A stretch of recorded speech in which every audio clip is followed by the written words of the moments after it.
What's good, guys? My name is Unamain, and today I'm going to share a little experience with you. Originally, I was going to say a story, but it feels more like an experience, not so much a story.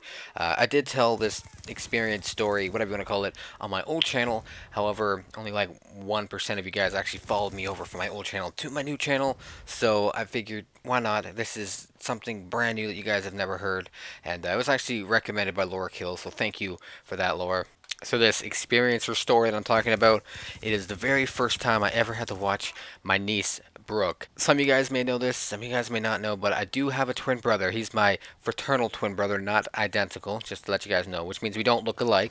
And he has a daughter.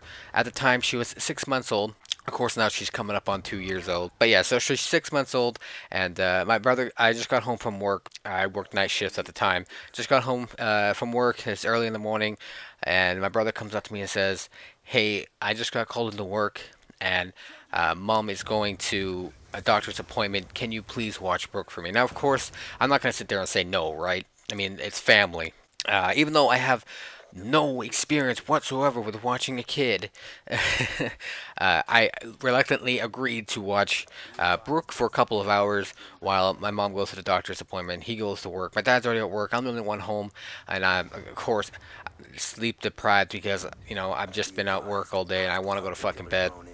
But anyways, so probably about 10 minutes later, in comes the crib into my room, which is weird because I have like a pretty, I want to say a pretty small room, and you can't really fit a crib in my room. But somehow they miraculously fit a crib in my room. Since it was, kind of early in the morning, she was still sleeping, right? And they were just like sitting there telling me, like, if she wakes up, give her this, give her that, blah blah blah. When noon comes, her lunch is in the fridge, blah blah blah, blah blah blah. Mix this formula with this milk and la la la, all that stuff. And I'm just like, what the fuck does all this mean? But of course she wakes up. Of course she wakes up, right? This is maybe like 10, 20 minutes after they're gone. And of course, she wakes up and she's just wailing. She's just crying and crying and crying. And I'm just like, what the fuck do I do? So of course, I run downstairs and grab her bottle and give it to her. She probably like sucked on that for like 15 minutes. And then boom, she was out again. Just like that. She fell asleep.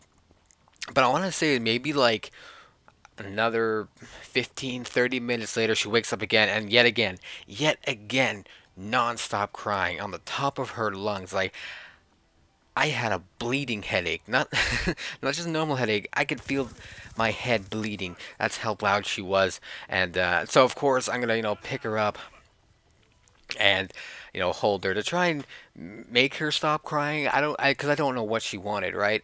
And you check her diaper, it's still clean. She drank her bottle. I went and gave her another bottle. She didn't want any of it, so I pick her up. I take her downstairs, still crying, and I'm like, here, play with some of your toys, do this, do that, all kinds of things, and she still would not stop crying. I even called my brother up, and I'm so like, hey, Jeffrey, she's still crying. She's been crying like this for like an hour now, nonstop, and I don't know what to do.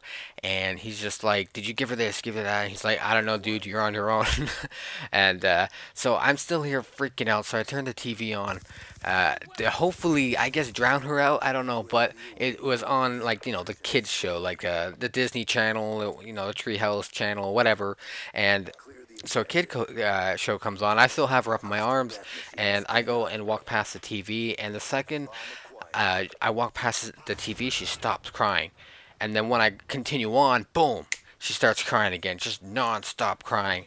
And that's when it clued into me, TV. TV is the answer to make babies stop crying. So I stood there in front of my TV, because my TV in the living room is wall mounted, right? And if I was to put her down in front of the TV, I don't know if she didn't know the TV was up high or what, but she would still cry. So of course I had to stand there for like 2, 3 hours with her in my arms, switching back and forth between my two arms, uh, just so she can watch the TV. And I just want to say, like, the TV is a great fucking babysitter. Let me tell you. Now I just wish like I had like a high chair that she could sit in right in front of the TV, and then I wouldn't have to do anything else. Oh man. Um, it's funny though, because I stood there in front of the TV, just holding her in my arms, so that just so she wouldn't cry. And even like an hour later, I would like take her away from the TV, get my arms around her, put her on the couch, and she just starts crying and crying. Like I put her down to give her her lunch, and she still cried. Like, oh my God, even another bottle, still crying, and TV was the only solution. But it's to me it's a good story because I'm not a baby person. I don't like kids. I don't like babies. I don't like that anything like that because the boogers, the poop, the urine, the drool, it grosses me out. I have a horrible gag reflex, and it's just something I don't want to deal with. And that's basically why I don't like kids. Like, okay, let me not to mention I had no experience whatsoever with watching kids before I watched her, for the first time. So like, if something was to go wrong, she choked on a toy, she choked on her food or whatever, she had some kind of allergic reaction, she's fucked because I have no idea what to do other than call 911. Um, so I'm just glad nothing bad happened. That's for sure. But anyways, guys, thanks for watching. Don't forget to click that subscribe button in the top right. You can check out the video from yesterday, which is a little short clip of me playing with Your Hero Mark and a subscriber. A little funny clip. It's pretty good. And of course, our featured video is Laura Rage episode 14. You can check out the links of my Twitter, Tumblr, Facebook, and my other channel down below, as well as in the description below. Thanks for watching, and as always, stay dirty.